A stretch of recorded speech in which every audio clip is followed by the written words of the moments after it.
इस वीडियो में हम देखेंगे भारत के संवैधानिक विकास की कड़ी में जो सबसे पहला इंपॉर्टेंट जो एक्ट आता है वो है रेगुलेटिंग एक्ट 1773 का।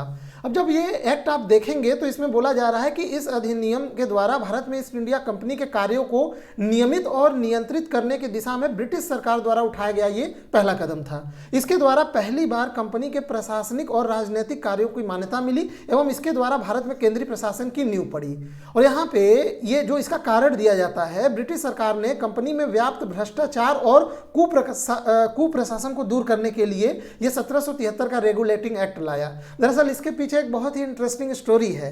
आपको लग रहा होगा कि ये कंपनी में भ्रष्टाचार और कुप्रशासन कैसे हो गया। देखिए, दरअसल जब यहाँ पे ये कंपनी इंडिया में ट्रेड करने आई तो इंडिया के साथ जो व्यापार था वो इतना ज़्यादा प्रॉफिटेबल था कि कंपनी को बहुत ज़्यादा मुनाफा होता था, लेकिन कंपनी का वो मुनाफा कंपनी के बैलेंस शीट में नहीं दिखाई देता था। वो ज़्यादातर मुनाफा जो था वो निजी हाथों में चला जाता था। और ये आप समझ ही गए होंगे मैं क्या कहना चाह रहा हूँ। मतलब कंपनी में बहुत ज़्यादा भ्रष्टाचार जो है व्याप्त था। ये जो कंपनी के जो अधिकारी या जो कर्मचारी थे वो निजी व्यापार भी करते थे और वो कंपनी का व्यापार उनके लिए सेकेंडरी हो जाता था। और वो अपने निजी व्यापार, कहने का मतलब एक अधिकारी जो है वो कंपनी के लिए भी व्यापार कर रहा है और खुद का निजी व्यापार भी कर रहा है। तो ऐसे में उसका ज़्यादा ध्यान अपने निजी व्यापार पे होता था, तो वो बहुत ज़्यादा उससे पैसा बनाता था। कंपनी भले ही घाटे में जाए उससे उसको क्या फ़र्क पड़ता है। जैसे भारत सरकार की पब्लिक वो कंपनियां देख लीजिए, जैसे BSNL वगैरह देख लीजिए, इस प्रकार का। हालांकि इसका उससे कोई एनोलॉजी नहीं है, बस आपको एक समझाने के लिए मैं बता रहा हूँ कि कैसे एक सरकारी कर्मचारी अपने निजी स्वार्थ के लिए कैसे जो है गवर्नमेंट कंपनी को नुकसान पहुंचाता है। हालांकि वो कंपनी प्राइवेट थी, बट निजी व्यापार से इसके जो कर्मचारियों ने इतना ज़्यादा मुनाफा कमाया कि वो जो इस कंपनी के कर्मचारी होते थे वो पूरे वर्ल्ड में जो उस समय कंपनीज के जो पोस्ट चलते थे जो उसमें सबसे ज़्यादा वेतन इन कर्मचारियों को मिलता था। तो जिसके कारण वो बहुत ज़्यादा उसमें प्रॉफिट कमाते थे और बहुत ज़्यादा इसके कारण उसमें भ्रष्टाचार व्याप्त हो गया। सभी लोग चाहता था कंपनी का कर्मचारी बनना। और उससे क्या हुआ कि व्यापार तो बहुत ज़्यादा दिखाई देता था, मुनाफा भी दिखाई देता था, पर जब ये अपना बैलेंस शीट कंपनी लाती थी तो उसमें तो कुछ खास दिखाई नहीं देता था। तो कंपनी को क्या हुआ कि एक बार घाटा हुआ और कंपनी ने ब्रिटिश संसद में एक फाइलिंग की कि उसको लोन चाहिए। अब यहीं पे सब लोग हैरान हो गए कि इतनी विश्व की सबसे बड़ी प्रॉफिटेबल कंपनी जो कि इतना ज़्यादा प्रॉफिट कमा रही है और इसके कर्मचारी बहुत ज़्यादा प्रॉफिट लेके आते हैं, उनकी सैलरी भी बहुत ज़्यादा है, उसको इतना घाटा कैसे हो गया।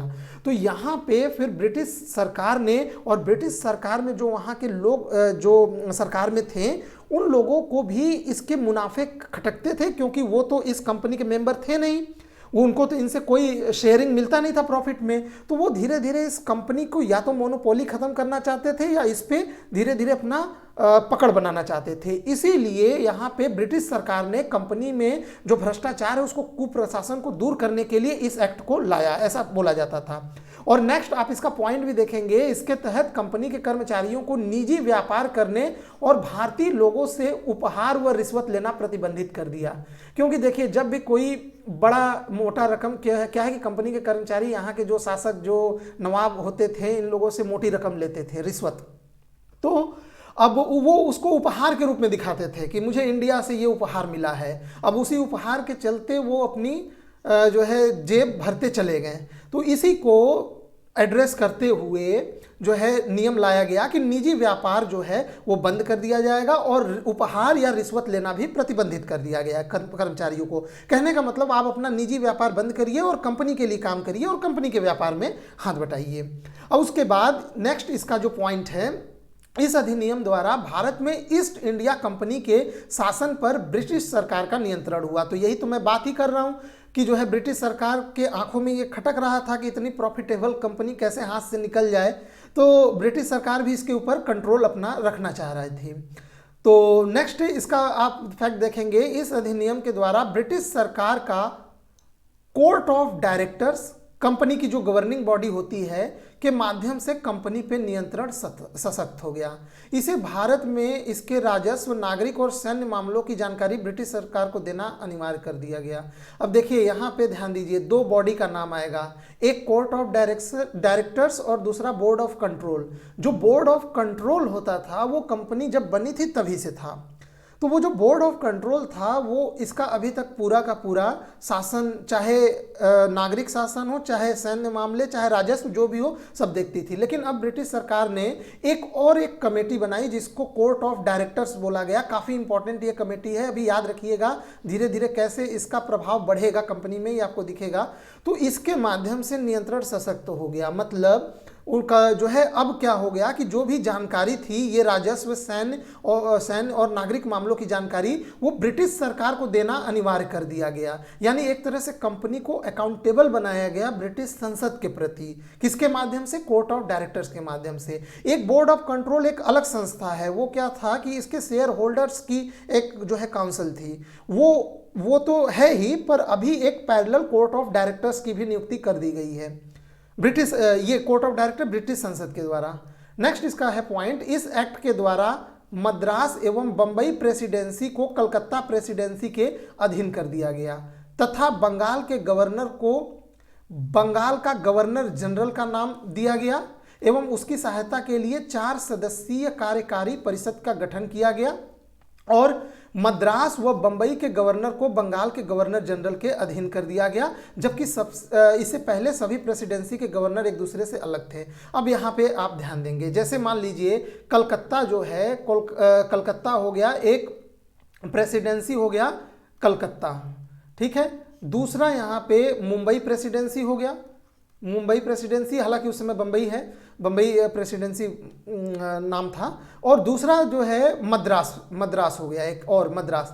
तो पहले क्या होता था, ये इनके बीच में आप जानते हैं काफ़ी ज़्यादा जो है दूरी भी है। तो पहले क्या होता था, कलकत्ता का एक गवर्नर होता था जो वहाँ की प्रेसिडेंसी और वहाँ के एरिया में नियम बनाता था या उनको रेगुलेट करता था। मुंबई का एक अलग गवर्नर होता था, मद्रास का एक अलग। अब क्या हुआ, चीज़ों को सेंट्रलाइज किया जा रहा है, मतलब अब कलकत्ता का जो है प्रेसिडेंसी, उसमें जो बंगाल का गवर्नर पहले नियुक्त होता था, अब उसको बंगाल का गवर्नर जनरल बोला गया।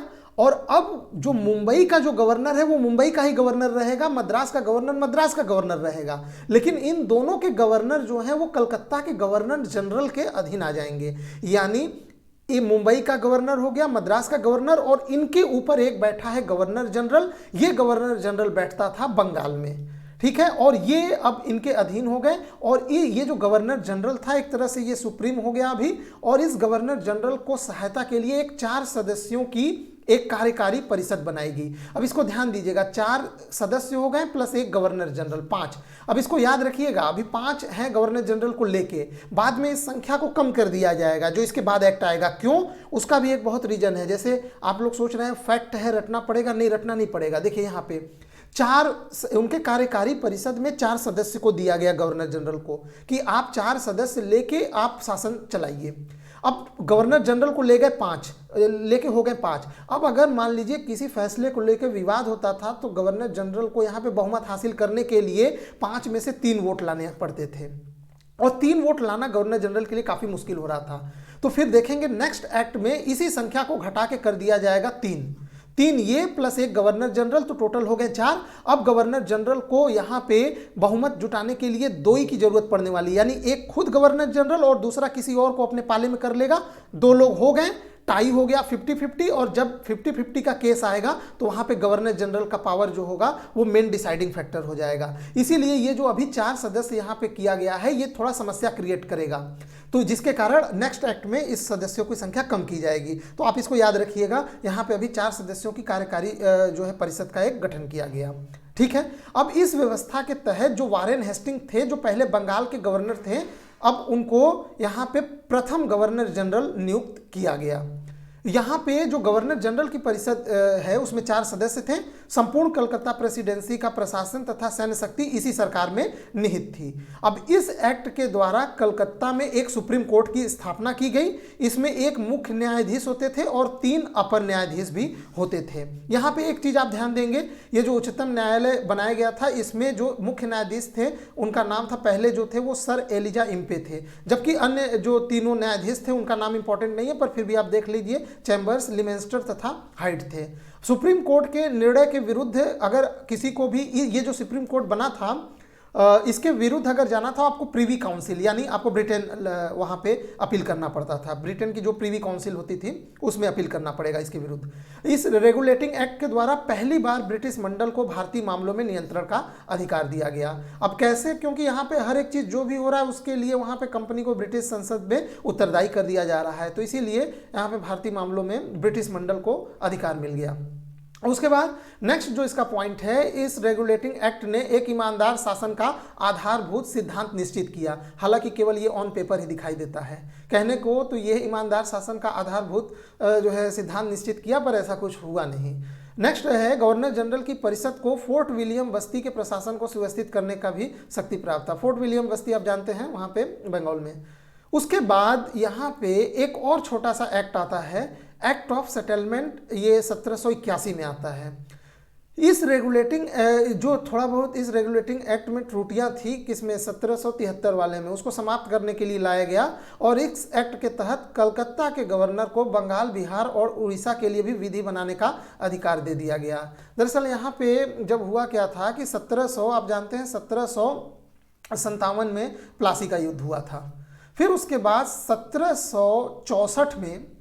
1764 में बक्सर के युद्ध के बाद जो इलाहाबाद की संधि होती है, उसमें ब्रिटिशर्स को, जो कंपनी था, उसको दीवानी अधिकार मिल गए थे बंगाल, बिहार और उड़ीसा को। तो उसी पे अपना कंट्रोल और मजबूत करने के लिए ये इस एक्ट के तहत जो है इस एरिया बंगाल, बिहार और उड़ीसा के लिए भी विधि बनाने का अधिकार दिया गया, एक्ट ऑफ सेटलमेंट 1781 के एक्ट के तहत। तो ये था रेगुलेटिंग एक्ट 1773 की कुछ खास बातें। आई होप आपको ये वीडियो अच्छा लगा होगा। अब नेक्स्ट हम लोग इसके बाद नेक्स्ट वीडियो में हम लोग डिस्कस करेंगे पिट्स इंडिया एक्ट 1784 का। वीडियो देखने के लिए आपका बहुत बहुत धन्यवाद।